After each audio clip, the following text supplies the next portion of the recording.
So, picture this. It's the winter of 1086. Not just any winter, mind you, but the kind of winter that makes you wonder if God himself has decided to end the world through ice rather than fire. The Thames River.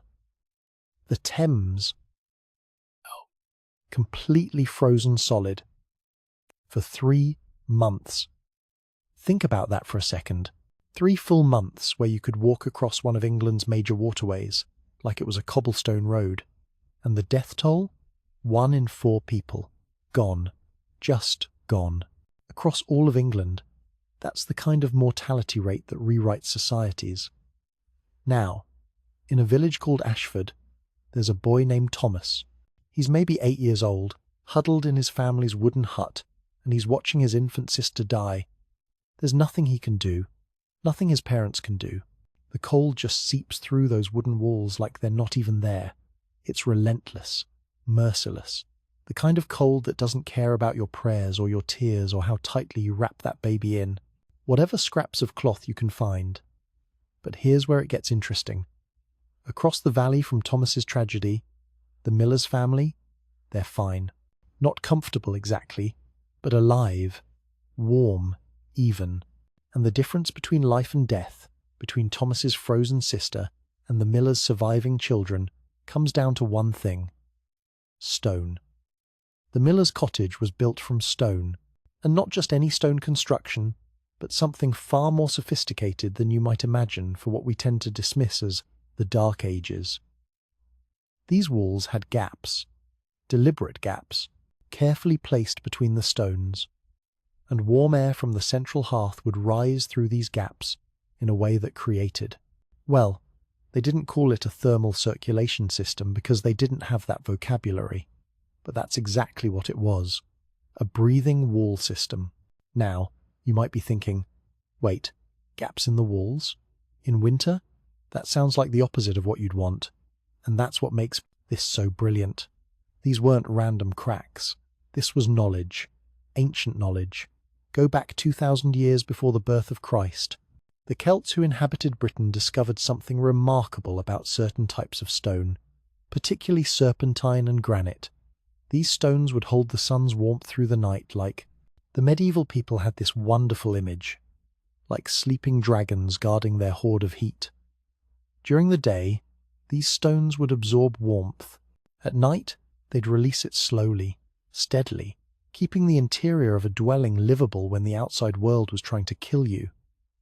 Then, Rome shows up. 400 years before Christ, Roman engineers see what the Celts are doing and they think, interesting, but we can do better. And they could. They merged this Celtic wisdom with their own hypercourse systems. Underfloor heating using hot air channels. They created the first true thermal mass calculations, mathematical formulas for how thick a wall needed to be, what angle it should face, how to maximize heat retention. But here's the thing about the Romans. They were paranoid about their engineering secrets. This knowledge got locked away in military fortifications, in army manuals. This wasn't for peasants. This was for legions and imperial outposts. Then Rome falls. 410 Anno Domini. The legions pull back, the empire crumbles, and you might think all that knowledge dies with it, but it doesn't. Because the Irish monks, those incredible Irish monks in their cold, wind-swept monasteries, they preserved it. In scriptoriums, between prayers and hymns, between illuminated letters showing Christ's miracles and saints' lives, they're encoding building wisdom.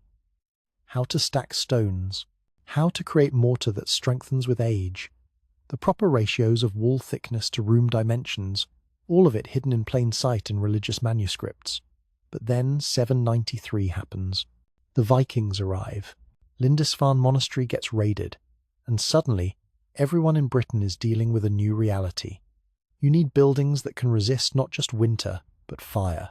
Not just cold, but raiders with torches. And this leads to an unexpected innovation. The survivors figure out that stone doesn't just keep you warm. It's a defensive material. The first defensive cottages emerge, structures that serve as both winter shelter and refuge when the longships appear on the horizon. Now we get to 1070. This is crucial. A master builder named Aelred of Durham, trained at Lindisfarne Monastery, does something radical, something dangerous. He starts teaching peasants these secrets, openly, the stone knowledge that Norman lords want restricted to castles, to power, to the elite. Aelred is giving it away to common people. Think about what a revolutionary act this is.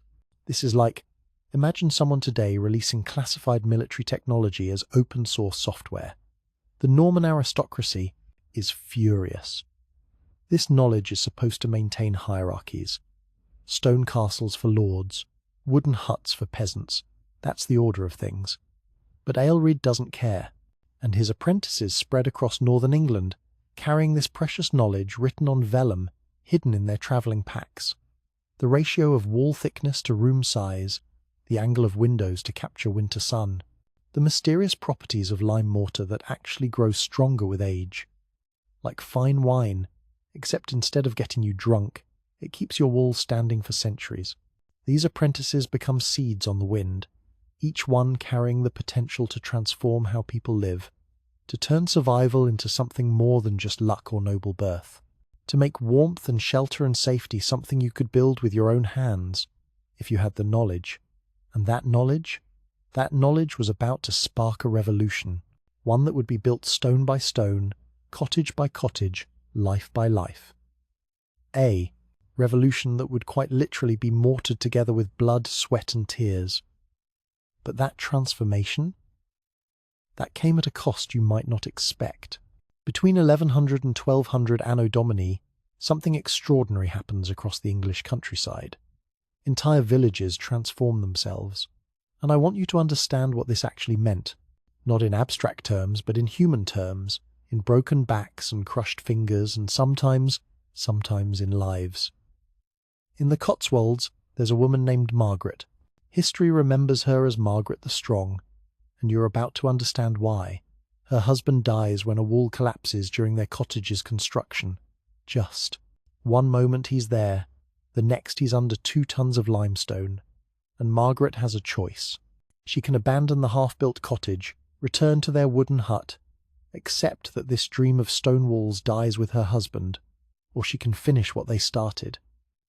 She finishes it. She leads her community in hauling limestone blocks up Cleve Hill, block after block after block, and here's the detail that gets me. She mixed her tears with the mortar. That's not poetry. That's not metaphor. She was crying while she worked, and her tears literally went into the walls. That cottage still stands today. You can visit it. Those are her walls. Now, building a stone cottage wasn't something one person could do alone, even someone as determined as Margaret. It required extraordinary coordination, a symphony of labour that had to happen in precise sequence. The men worked the quarries through winter. Why winter? Because that's when you could use water as a tool. You'd drill holes along the natural seams in the rock, fill them with water at dusk, and let the freezing temperatures do the work. Water expands when it freezes. Physics becomes your sledgehammer. Come morning, you'd have clean splits along stone that would take you days to chisel through otherwise. The women mixed mortar, using recipes passed from mother to daughter. And these weren't simple recipes. You needed the right proportions of lime to sand. But that's just the beginning. You added horsehair for tensile strength, ox blood to prevent freezing during application, and to add mysterious binding properties nobody fully understood but everyone knew worked. Get the recipe wrong and your walls would crumble in a decade. Get it right and they'd stand for centuries. The children gathered specific marsh reeds, not just any reeds, specific ones. These would be laid between stone courses to prevent rising damp. Capillary action, pulling moisture up from the ground into your walls. It's one of stone's few vulnerabilities. But those reeds? They created a barrier that worked like magic, though it was actually just brilliant observation of how water moves through materials. Then 1135 happens, the Great Fire of London, and everything changes overnight. Survivors emerge from stone undercrofts, blinking in the smoke and ash, while entire wooden neighbourhoods have simply vanished, erased, as if they never existed. King Stephen sees this and issues a decree that all new construction within city walls must be stone, And this is where things get violent. The Mason Wars of 1142. The Carpenters' Guild sees their entire livelihood threatened. Stone construction means fewer wooden buildings. Fewer wooden buildings means less work. Less work means starvation for families who've been carpenters for generations. So they attack. They attempt to burn the lodge of the worshipful company of masons. Think about the irony here. They're trying to destroy stonemasons using fire against stone buildings. They bring wooden battering rams to break down doors, and they discover what everyone was learning. Stone doesn't burn. Stone doesn't break easily. Their rebellion fails not because of superior numbers or better weapons, but because of physics. But here's where the real revolution happens. The economic revolution. Villages start pooling resources in ways that challenge the entire feudal hierarchy. Picture 20 families coming together. None of them wealthy, but collectively they can afford to hire a master mason. They create what we'd call a cooperative today, though they didn't have that word. They're sharing the cost, sharing the labour, and sharing the benefit. Lord William de Braose sees this and he's terrified. This is peasants organising. This is collective economic power. This is people creating wealth and security that doesn't flow through noble hands. He tries to crush it. He threatens. He confiscates. He imprisons. And then his wooden manor hall burns to the ground, while the peasant stone cottages survive. There's a lesson in that. A lesson the aristocracy was slowly, reluctantly learning. The innovation cascade accelerates when the Crusaders return from the Holy Land in 1148. They've seen things, Middle Eastern, architecture that makes European buildings look primitive, techniques for directing cool air through stone channels in summer, methods for trapping warm air in winter using convection principles that wouldn't be formally understood for another 500 years. These Crusaders come back changed, not just spiritually, but intellectually, and they bring knowledge. Master Mason Robert Pennyworth becomes, by 1190, richer than most knights. Think about that for a second. A tradesman, someone who works with his hands, earning more than warriors, more than minor nobility. He travels with an entourage of 20 apprentices who can raise a cottage in 6 weeks using his revolutionary arch-supported roof system. That arch system distributed weight evenly across walls. Before this, you needed incredibly thick walls to support a heavy stone roof. With Pennyworth's arches, the weight flows down through carefully calculated pressure points. You can build higher with less material. It's engineering that wouldn't look out of place in a modern textbook. And here's something that often gets forgotten in medieval history. Women weren't just supporting players in this revolution. Women like Alice of Sherwood became renowned for their expertise. Alice could select stones. She'd tap them with a hammer and listen. Just listen to the sound. And she could tell you which rocks would crack in the first hard frost and which would last 500 years. How did she know? Experience, observation, the kind of empirical knowledge that comes from paying attention, from caring deeply about your craft, from understanding that when you're selecting stones for a cottage, you're choosing materials that might shelter 10 generations of the same family. The stone revolution wasn't just about buildings, it was about power shifting, knowledge spreading, common people, taking control of their own survival. And the aristocracy? They were learning that you can't keep practical knowledge locked away forever. Not when it's the difference between life and death. Not when it's the difference between freezing and warmth. Not when it's written in stone. The 13th century, this is when stone cottages evolve from shelters into something more. Something almost alive. Sophisticated survival machines that merge engineering with deep spiritual belief into structures that, look, I'm going to make a bold claim here. These buildings were as complex as anything being built anywhere in the world at that time. Let me take you to the Winter of the Wolf, 1281. This becomes legendary. Snow reaches cottage eaves. We're talking 8-9 feet of snow. And wolves enter villages seeking food, not slinking around the edges like they usually do, actually entering human settlements because they're that desperate. Families in stone cottages survive for 3 months without leaving their homes. Read that again. 3 months. The thick walls maintain. Temperatures 40 degrees warmer than outside. 40 degrees. That's the difference between 50 degrees Fahrenheit inside and 10 degrees outside. That's the difference between uncomfortable and dead. Meanwhile, wooden huts become tombs. That's not dramatic language. That's what happens. The cold wins. Every time. Now, while this is happening, something interesting is developing among the stonemasons. The Brotherhood of Stonemasons emerges from monastery traditions. They have secret lodge meetings. And yes, I said secret, because what they're teaching could sound like heresy if you squint at it the wrong way. They're teaching thermal dynamics through ritual and song, not with equations, not with formal scientific method, but with ceremony that looks like religious devotion while actually mapping airflow patterns. Apprentices learn that placing the hearth precisely 1/3 of the room's length from the east wall creates perfect heat circulation.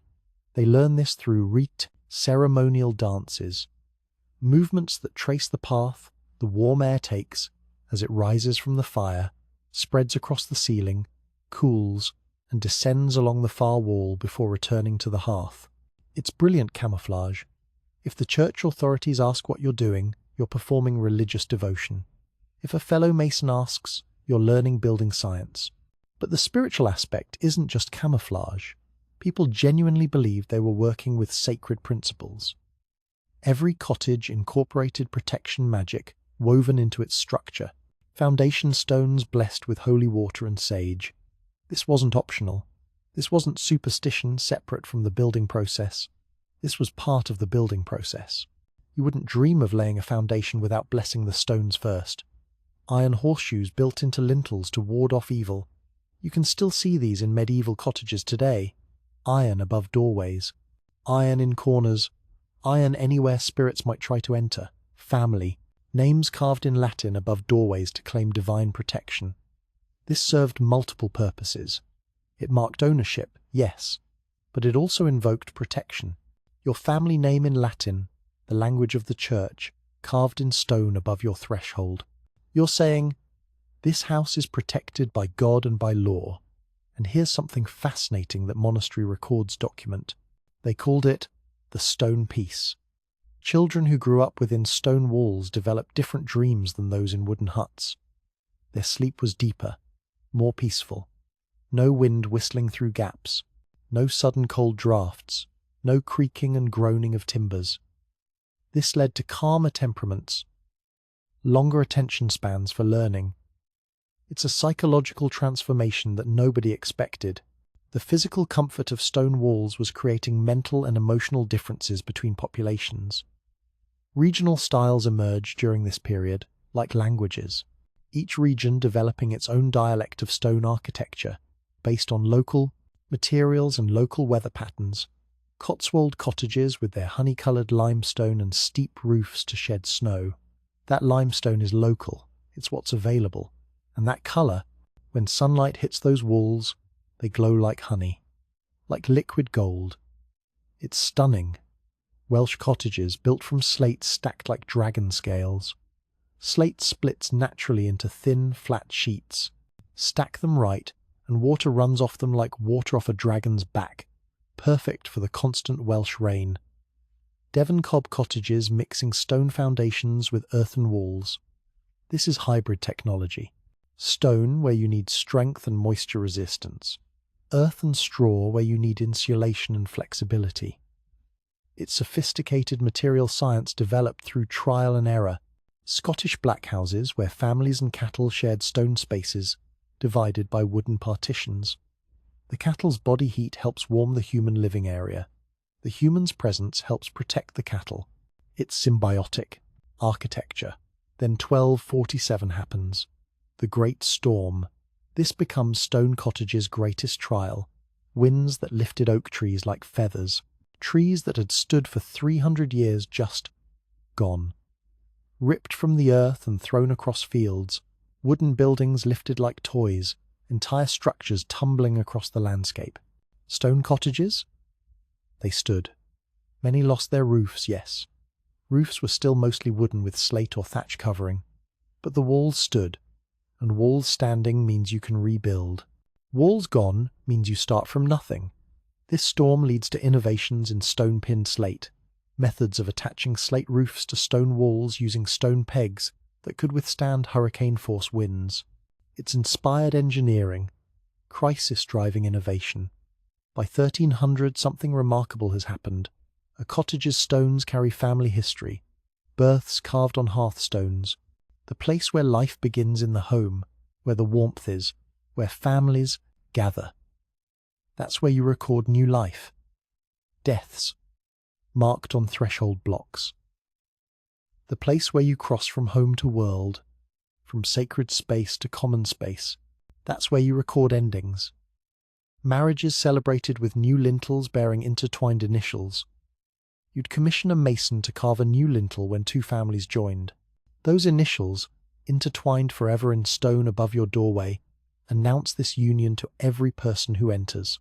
The cottage becomes a book, a three-dimensional record of everyone who lived there, everyone who mattered, everyone whose life was deemed worth recording in stone.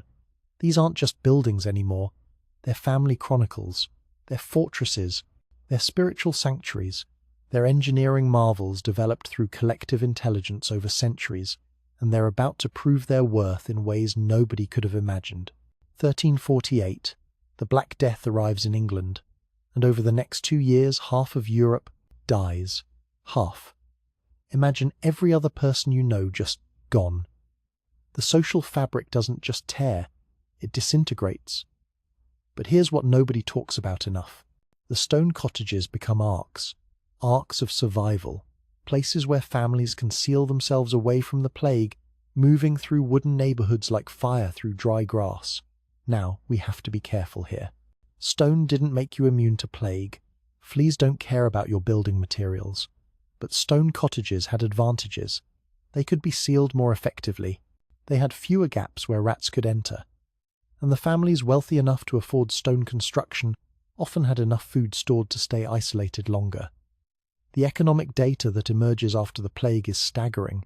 Regions with 70% stone cottages show populations recovering 40% faster than wooden-built areas. 40%. Their inhabitants live on average 5 years longer, and by 1400, they're supporting twice as many specialized trades. Think about what this means. The cobbler, the blacksmith, the weaver, the potter. These specialized craftspeople need customers with disposable income. They need stable communities. They need people who aren't spending every resource just surviving winter. Stone cottages created that stability, and stability creates prosperity, and prosperity creates culture. The compound advantage over time proves staggering. A family investing £30 sterling in stone construction in 1200 creates property worth £300 by 1500, 10 times return over 3 centuries. Meanwhile, wooden structures require complete rebuilding every generation. You're draining capital like water through sand. Your grandfather builds a wooden house. Your father rebuilds it. You rebuild it. Your son will rebuild it. It never accumulates value because it never lasts. But stone appreciates. Stone becomes generational wealth. Stone is how peasant. Families become landowners, become minor gentry over centuries. King Henry V issues a decree in 1413. Stone construction be recognized as superior to all wooden building. This comes after his winter campaigns in France, where he witnesses cottage survival rates firsthand. His soldiers billeted in stone cottages suffered half the illness rates of those in wooden structures. Half. When you're fighting a war, when you need your army healthy and ready, building materials become military strategy. The knowledge preservation system becomes remarkably sophisticated during this period. Master masons create pattern books, detailed drawings showing optimal room proportions, roof angles for different rainfall levels, foundation depths for various soil types. Copies spread through a network of monasteries and guilds.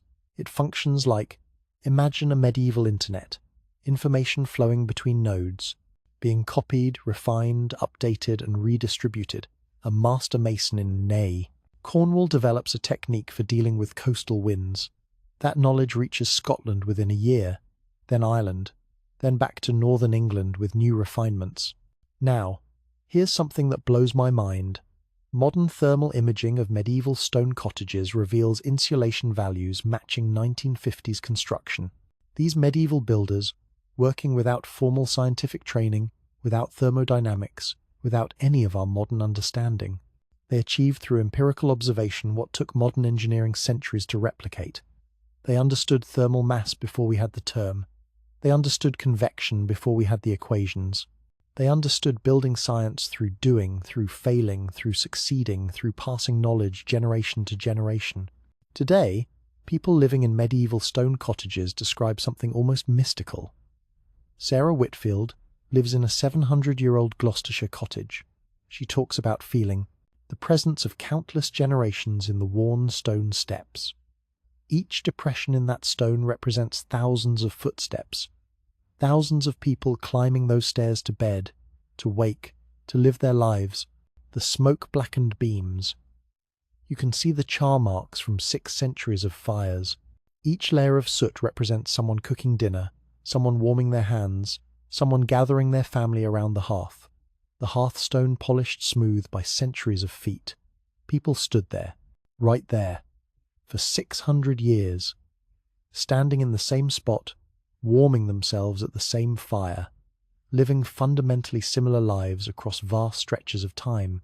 Archaeological excavations show medieval cottages maintained interior temperatures averaging 62 degrees Fahrenheit through winter, using only 1/5 the wood required by colonial American homes. 1/5. They were 5 times more efficient than buildings constructed centuries later. These cottages stand as monuments to collective intelligence. And here's a detail I love. Their walls contain DNA from hair mixed in mortar, actual genetic material from medieval people, fingerprints pressed in clay chinking. In one remarkable case in Yorkshire, someone carved a love poem inside a chimney that remained hidden for 6 centuries until renovations revealed it. These stones hold stories, literally. Encoded in their structure, the victory over winter, these stones represent echoes through time. Each cottage a fortress that conquered not just cold, but something more fundamental. Mortality itself. Think about it. A wooden hut lasts maybe 30 years, 1 generation, then it's gone, rebuilt, lost to time. But stone? Stone grants families continuity across centuries in ways wooden structures never could achieve. You live in the same house as your great-great-great-great-grandfather. You stand at the same hearth. You place your hand on the same doorframe. You're connected across time in a tangible, physical way. That cottage in the Cotswolds that Margaret the Strong built with her tears mixed into the mortar, still standing. Her descendants still own it. 26 generations have lived within those walls she built while grieving. This is the triumph, not just over winter, though that was real, not just over poverty, though that mattered, but over time itself, over the forgetting that erases most human lives from history. These stones remember, and in remembering, they testify to something profound about human ingenuity, human cooperation, human determination to build something that lasts, something that matters, something that says, we were here, we lived, we loved, we built this, and it remains. That's the legacy living in these ancient walls, not just shelter, not just warmth, but permanence in a world where almost everything fades. And that permanence, that's victory.